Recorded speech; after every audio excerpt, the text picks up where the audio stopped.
My wife wanted a bookcase for her office that would match the craftsman style desk that she'd had for many years. It needed to be finished to match the desk and be made in a traditional manner. I chose to use white oak and to use hand-cut dovetails and mortise and tenon joints. After planing the oak stock, I began forming the dovetail joints at the top corners.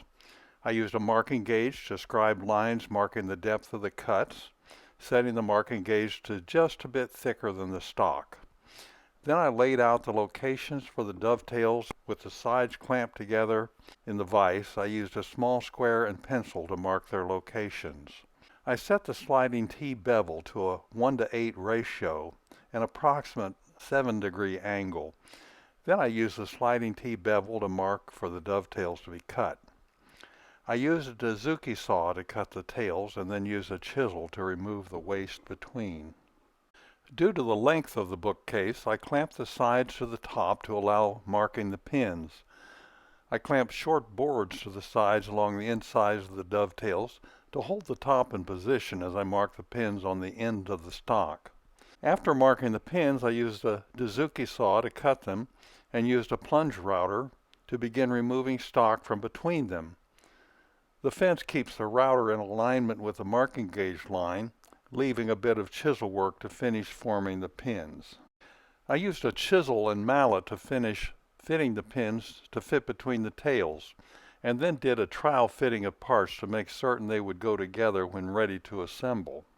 I used a plunge router and fence to begin forming the mortises that connect the bottom shelf to the sides.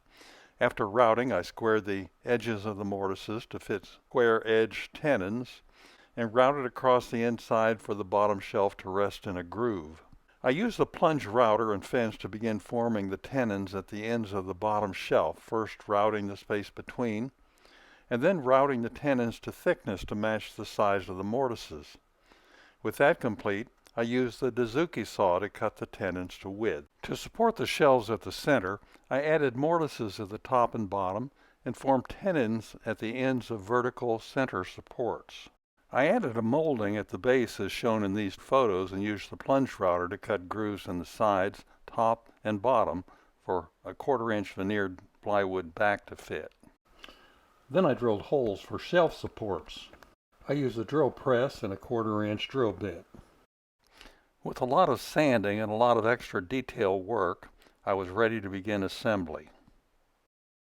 I spread glue on the joints and then used a block to cushion the blows of the mallet as I drove the parts tight together. Matching the finish required some experimentation to get just the right tone. I mixed up a variety of stains and finishes to try to compare, and so you can see my comparison with the desk itself.